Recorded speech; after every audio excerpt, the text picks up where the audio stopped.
4 जून को परिणाम आने के बाद अभी भी लोग वोट का गुणा भाग लगा रहे हैं। हर किसी में दिलचस्पी रहती है कि किस विधानसभा में किस प्रत्याशी को कितने वोट मिले।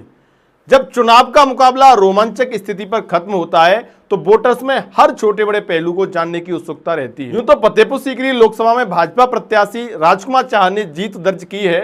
कांग्रेस प्रत्याशी रामनाथ सिकरवार को करारी शिकस्त देकर वह लगातार दूसरी बार फतेहपुर सीकरी लोकसभा क्षेत्र से सांसद बने हैं।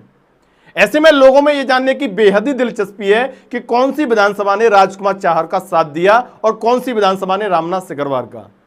आज के अमर उजाला अखबार की हम बात कर लेते हैं। तो आज के अमर उजाला अखबार में वरिष्ठ पत्रकार अमित कुलश्रेष्ठ, उनके नाम से जो एक खबर छपी है, तो खबर के मुताबिक आंकड़ों की बात करें तो बाह और खीरागढ़ में रामनाथ सिकरवार आगे रहे।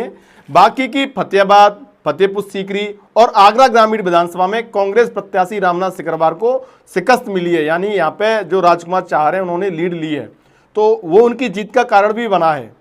चुनाव को लेकर पांचों विधानसभाओं को लेकर जो चर्चा थी वो ये थी कि फतेहाबाद विधानसभा में कांग्रेस प्रत्याशी रामनाथ सिकरवार बड़ी लीड लेंगे। इसी कयासबाजी के चलते उन्होंने प्रियंका गांधी का जो रोड शो हुआ था उसके लिए फतेहाबाद विधानसभा को चुना था। वहीं फतेहपुर सीकरी को लेकर कहा जा रहा था कि भाजपा विधायक और पूर्व सांसद चौधरी बाबूलाल के बेटे डॉक्टर रामेश्वर सिंह यहां पर लीड लेते हुए पहले नंबर पर रहेंगे, लेकिन जब वोटों की गिनती हुई तो सारे आंकड़े ध्वस्त हो गए। अब हम आपको आंकड़ों के बारे में बता देते हैं, जो आंकड़े आए हैं पांचों विधानसभाओं के जो आंकड़े उनके बारे में आपको बता देते हैं। तो जो आज अमर उजाला में खबर छपी है उस खबर के मुताबिक हम बात करें तो ये बेहद कांटे के मुकाबले में फतेहपुर सीकरी लोकसभा सीट पर कांग्रेस प्रत्याशी रामनाथ सिकरवार अपने खीरागढ़ और बाह में बढ़त बनाने में कामयाब रहे।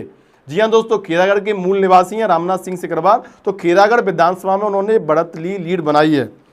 बाह में उन्हें महज 3000 वोटों की लीड मिली। बाह को लेकर भी कहा जा रहा था कि रामनाथ सिकरवार यहां से अच्छी लीड लेंगे, लेकिन वहां से उन्हें महज 3000 वोटों की बढ़त मिली। खीरागढ़ में रामनाथ सिकरवार को 95,885 वोट मिले, जबकि राजकुमार चाहर को महज 74,796 वोट पर सिमट गए। यही हाल बाह का रहा, जहां राजकुमार चाहर को 74,634 और रामनाथ सिकरवार को 74,988 वोट मिले। तो साथियों, बाह विधानसभा में बहुत ही नज़दीकी जो अंतराल है वो नज़दीकी रहा। अब हम बात कर लेते हैं फतेहाबाद की। जिस फतेहाबाद विधानसभा ने राजकुमार चाहर को फतेह दिलाई, एक तरीके से ये कह सकते हैं उसके लिए, क्योंकि भाजपा सांसद राजकुमार चाहर को दोबारा जिताने में फतेहाबाद और फतेहपुर सीकरी की जो भूमिका है उसको बेहद ही अहम माना जा रहा है।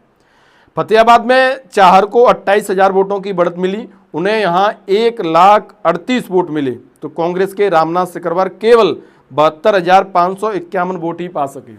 साथियों, फतेहाबाद विधानसभा को लेकर कहा जा रहा था कि रामनाथ सिकरवार यहाँ से बड़ी लीड लेंगे, लेकिन जो रिजल्ट आए वो इसके विपरीत आए।